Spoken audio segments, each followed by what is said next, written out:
The dress shimmered under the boutique lights, but it was Charlotte's eyes that held Xavier captive. One moment, they were planning a future together. The next, a shadow from her past knocked on the car window, threatening to unravel everything. In a world where love is tested by secrets and betrayal lurks around every corner, can Xavier protect Charlotte from the dangers closing in, or will their dreams be torn apart before they even begin? Keep reading to uncover the truth, and don't forget to subscribe to follow their journey to the end. Charlotte twirled in the boutique, the ivory gown catching the light like liquid starlight. "What do you think?" she asked, her voice a mix of excitement and nerves. The waitress, who doubled as the shop assistant, clapped her hands. "It's perfect on you, ma'am. Like it was made for you." Charlotte beamed, but her eyes sought Xavier, who stood a few steps away, his gaze intense. He stepped closer, his breath catching as he took in the way the dress hugged her curves. "Amore," he said, voice low, "you're breathtaking. But maybe we skip the office today. I want you all to myself." Charlotte's cheeks flushed, and she glanced around the boutique, where a few customers browsed racks nearby. "Xavier, we're in public," she whispered, half laughing, half scolding.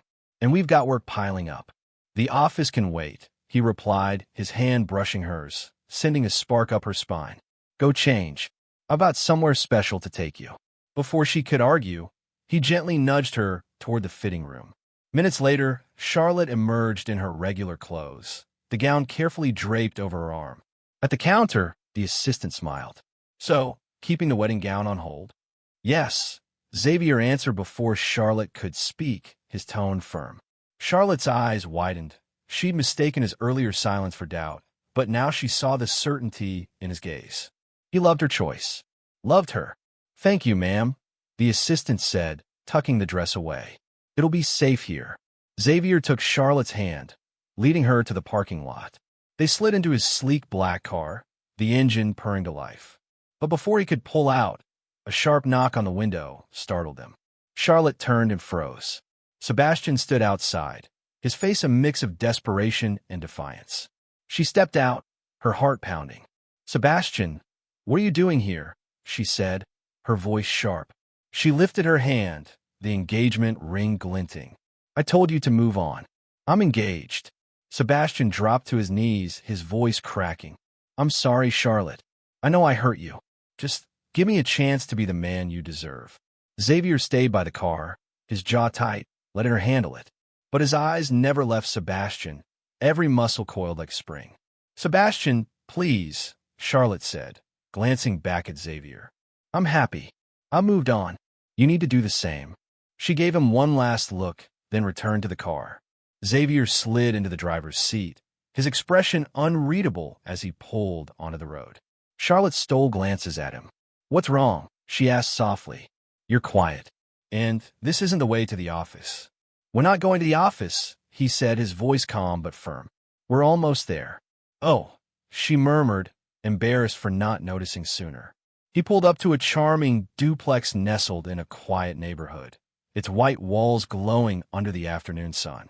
Xavier opened her door, and as they stepped inside, Charlotte wrapped her arms around his waist, resting her cheek against his back. "I'm sorry about Sebastian. I didn't know he'd show up." Xavier turned, cupping her face. "I'm not angry, Amore. I'm worried. The way he looks at you, his feelings are real. I'm afraid you might." "Never," she cut in, her voice fierce. "I'm yours, Xavier. If you don't trust me, let's get married today. No big wedding, just us and a priest." He silenced her with a kiss, deep and reassuring, then lifted her into his arms and carried her to the bedroom. Setting her gently on the bed, he paused, searching her face. "Are you sure? We can wait." "I'm sure," she said, smiling as she reached for his shirt buttons. "You want me back at the store? Now we're here. We're safe." That was all he needed. Their kisses deepened, slow and deliberate, as they undressed each other with care, savoring the moment. "Tell me what you need," Xavier whispered, his voice husky. "Just you," Charlotte replied, her breath hitching. Their movements found a rhythm, gentle at first, then building as trust and desire intertwined. The world faded, leaving only the warmth of their connection. When the moment crested, it was a shared release, laced with soft laughter and quiet tears. They collapsed together, breathless, Xavier's forehead resting against hers. As Charlotte's breathing steadied, a dream from the previous night flashed in her mind, vivid, urgent, and unsettling. She pushed it aside, not ready to face it yet. Meanwhile, across town, Antonio paced the living room of his sprawling estate, his mind a storm of worry. Nate, his son, stood in front of him, arms crossed. "Father, you're driving yourself mad. I've told you, I don't know where she is." Antonio's eyes narrowed. "Your mother was fine before you left for that trip. Healthy, happy. Now she's gone, and you expect me to believe you have no idea why." Nate sighed, running a hand through his hair. "I want to see Uncle Marco about the missing footage. She came with me. When I told her the truth about what happened to Lila, she thought I'd lied to her. She left, and I couldn't convince her to come back. You shouldn't have let her go." Nate snapped, his voice rising. "It's not safe out there. What if something happens to her?" "She'll be back," Antonio said, waving a hand dismissively. "She has nowhere else to go. No one will take her in." Nate wasn't so sure. His mother had few friends in California, but she was resourceful. "Let's change the subject," Antonio said, shifting gears. "How's the company? Did you deal with the boss?" Nate nodded, sitting beside his father. "I got him. He's locked up with his kid. The manager's doing well, but something's off. I think he's talking to someone behind our backs." Antonio straightened. "You think he's betraying us?" "I'll have him watched," Nate said. "But we need to deal with the boss first. Come see him." They left the house, crossing the compound to a small, dimly lit room. Inside, the boss sat tied to a chair, his face bruised, blood trickling from his lip. His young son huddled in a corner, eyes wide with fear. The boss smirked as Antonio and Nate entered. "I was a fool to think you wouldn't find me. Tell us who hired you," Antonio demanded. The boss glanced at his servant, who avoided his gaze. "Liam, the man you know as Salvador. He's out for revenge. He'll stop at nothing." Nate's eyes flicked to his father. "Revenge? What's he talking about? Did you do something to him?" Antonio's face hardened. "It's envy, nothing more. I'll deal with Salvador before he tries anything else." The boss sneered. "You can't stop him. You'll have to come to hell with me." Antonio's fist connected with the boss's jaw, silencing him. Nate sent his head and legs to Salvador. "Let be a warning." Nate nodded, motioning to the guards. They untied the boss and dragged him out, his protests fading into the night. Antonio turned to leave, but Nate stopped him. "Father, what about Arya? I still haven't heard from her. The guards couldn't find her at her apartment. Why are you so obsessed with her?" Antonio snapped. "If you're falling for her, stop now. She'll ruin you." "I don't have time for this," Nate said, grabbing his keys and heading for the car. As he drove, he noticed a black sedan tailing him. He slowed, then stopped, but the car mirrored his every move. Memorizing the plate number, he sped off, taking a winding route to a boutique under reconstruction, the site of a recent explosion. At the site, workers glanced nervously as Nate paced, hands clasped behind his back. The senior worker approached cautiously.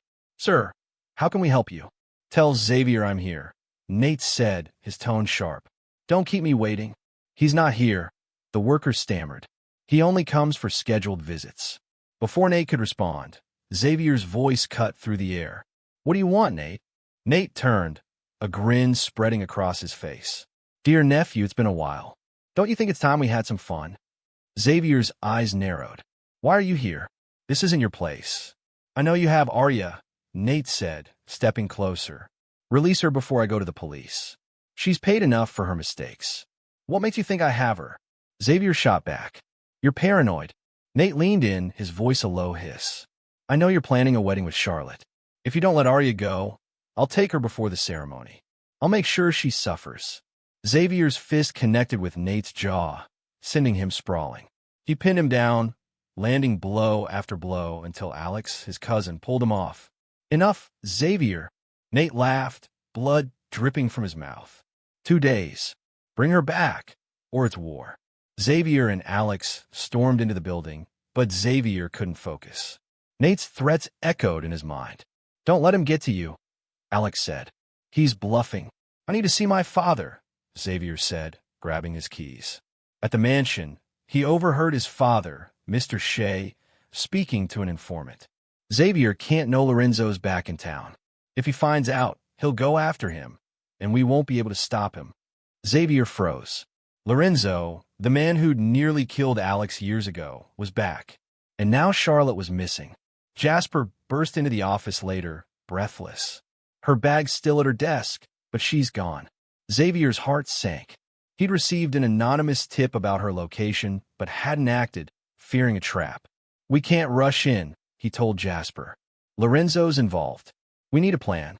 Meanwhile, Charlotte woke in a dimly lit room, her head throbbing.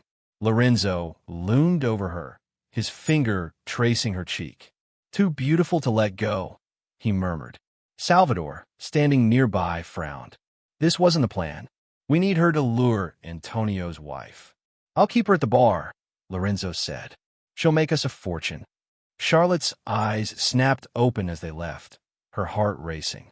She had to escape before it was too late. Will Charlotte escape Lorenzo's clutches? Can Xavier outsmart his enemies to save her? Or will Nate's threats tear their world apart? Don't miss the next twist in this heart-pounding saga. Subscribe now to stay locked into the drama, and share this story with friends to see who can guess what happens next. Your support keeps this tale alive. Join the journey today.